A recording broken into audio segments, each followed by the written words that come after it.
15મી August ઉજવણીને લઈ આજે આખો દેશ દેશભક્તિના રંગે રંગાયો છે। ત્યારે ગુજરાત સરકારના આદેશ અનુસાર રાજ્યભરમાં તિરંગા યાત્રાની ઉજવણી થઈ રહી છે। આજે ધાનેરાની ડીબી પારેખ હાઈસ્કૂલ ખાતેથી ભવ્ય તિરંગા યાત્રા નીકળી હતી, જેમાં ધાનેરા વહીવટી તંત્રના વડા કલ્પેશભાઈ ઉનડકટ સાથે ધાનેરાનું વહીવટી તંત્ર તેમજ રાજકીય આગેવાનો સામેલ થયા હતા। ભારે ઉત્સાહ સાથે નીકળેલી તિરંગા યાત્રા ધાનેરાના જાહેર માર્ગો પર ફરી હતી।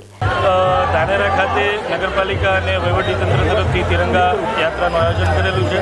આપ સૌ વિદિત છો કે રાજ્ય સરકારના પ્રયાસોથી સ્વાતંત્ર્ય દિવસના પૂર્વ તૈયારીના ભાગરૂપે હર ઘર તિરંગા કાર્યક્રમનું આપણે અત્યારે ઉજવી રહ્યા છીએ। દરેક ધાનેરાની જનતા પોતાના ઘરે, પોતાના વ્યવસાયના સ્થળે, સરકારી કચેરીઓમાં બધે જ અત્યારે હર ઘર તિરંગા લાગી રહ્યા છે અને આજે કોલેજના બાળકો, ધાનેરાની જનતા, સૌ રાજકીય લોકો અને વહીવટીતંત્રના તમામ લોકોએ ભેગા થઈ આજે તિરંગા યાત્રાનું આયોજન કરેલું અને બાળકોનો એમાં અનેક ઉનેરો ઉત્સાહ જોવા મળે।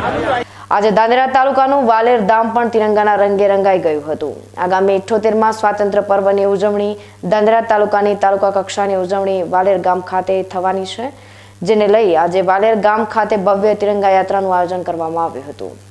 એક તરફ જે આખો દેશ તિરંગા યાત્રામાં સહભાગી થઈ રહ્યો છે, સાથે હર ઘર તિરંગાના આયોજનમાં પણ દેશની પ્રજા હોશે હોશે જોડાઈ રહી છે। વાલેર દૂધ ઉત્પાદક સહકારી મંડળી દ્વારા તિરંગા યાત્રાનું આયોજન કરાયું હતું, જેમાં બનાસ ડેરીના ઝોનલ અધિકારી નારણભાઈ ચૌધરી સાથે ગામના આગેવાનો અને વડીલો સાથે નીકળેલી તિરંગા યાત્રાનું વાલેર ગામની શેરીઓમાં સ્વાગત કરવામાં આવ્યું હતું। વાલેર પ્રાથમિક શાળા અને વાલેર માધ્યમિક શાળાના બાળકોએ પણ આજે ભારે ઉત્સાહ સાથે દેશભક્તિના નારા ગુંજતા કર્યા હતા।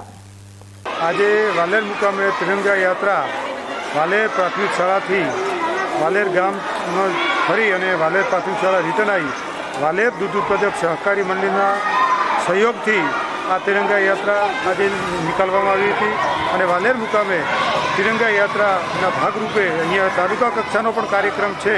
તો 15મી ઓગસ્ટના દિવસે સૌ ભાઈ બહેનોએ તિરંગા યાત્રામાં જોડાઈ અને 15મી ઓગસ્ટના કાર્યક્રમને સફળ બનાવવા માટેનું આહવાન કર્યું છે। તે બદલ દરેક ગામજનોનો હૃદયથી ખૂબ ખૂબ આભાર। જય હિન્દ, જય ભારત।